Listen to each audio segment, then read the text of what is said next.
আসসালামু আলাইকুম রহমতুল্লাহি বারাকাতুহু।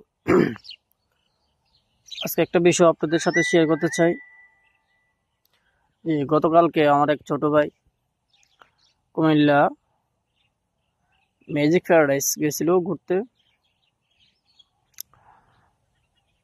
কোটবাড়ি ম্যাজিক প্যারাডাইস, এখানে গেছে ঈদের আনন্দ উপভোগ করতে গেছিল। যাই হোক গেছে, তার একটা মোবাইল যে ওয়াটারপ্রুফ একটা কাভার আছে না, ওই কাভারে মধ্যে ফুরাইয়া সুইমিং পুলে নামছে। পরবর্তীতে মোবাইলটা সুইমিং পুলে ভরে গেছে, কাভার ছিঁড়া সুইমিং পুলে ভরে গেছে। তো তারপর তো যোগাযোগ করতে পারতেছে না। একজন মোবাইল দিয়ে কল দিছিল তার আমার কাছে, যে এভাবে এভাবে মোবাইল হারিয়ে গেছে, টাকা ঢুকে সাথে নাই, মোবাইলে কাভারে ছিল টাকা। পরে ওর আম্মা তো চিন্তা টেনশন, একটু কথা বললে কলটা কেটে দিছে। পরে আমার কাছে বলছে বিস্তারিত। আমি তারপর যার মোবাইল দিয়ে কলটা দিছিল তার আমার কাছে ওই নাম্বারটা আমি সংগ্রহ করি ওর থেকে। আমি একটা কল দিই, ওই নাম্বারে কল দিয়ে কথা বলি। তো উনি বলতেছে যে ম্যাজিক প্যারাডাইস ওইখান থেকে বাড়িয়ে গেছে। তারপর আর কি করা।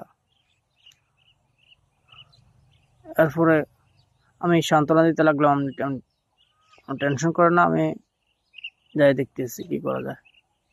পরবর্তীতে আমি গেলাম। তো ওইখানে সিকিউরিটি গার্ড যারা আছে ওদের ভিতরে একজন সেনাবাহিনী কর্মকর্তা ছিল। ওনার কাছে আমি বুঝিয়ে বলছি, নাম ওনার আলমগীর।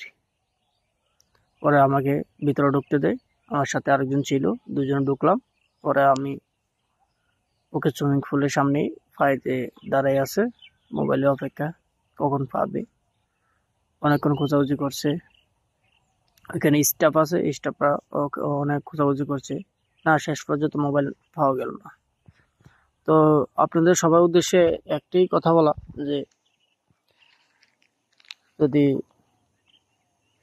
কোনো পর্যটক এরিয়ার মধ্যে যান বা কোনো সুইমিং পুলে গোসল করতে নামেন বা আনন্দ উপভোগ করতে নামেন, অসুবিধা নাই, আনন্দ উপভোগ করতেই পারেন। তবে মোবাইলটা একটু সাবধানে রাখবেন, যেহেতু এমন ঘটনা না হয়। একটা মোবাইলের মধ্যে শুধু মোবাইলের দাম না, মোবাইলের মধ্যে অনেক মূল্যবান জিনিস থাকে। মোবাইলটা হারিয়ে গেলে আর মূল্যবান জিনিসটা ফেরত পাওয়া যায় না। তো ঠিক আছে, সবাই ভালো থাকুন, সুস্থ থাকুন, এটাই আমার কাম্য। আসসালামু আলাইকুম।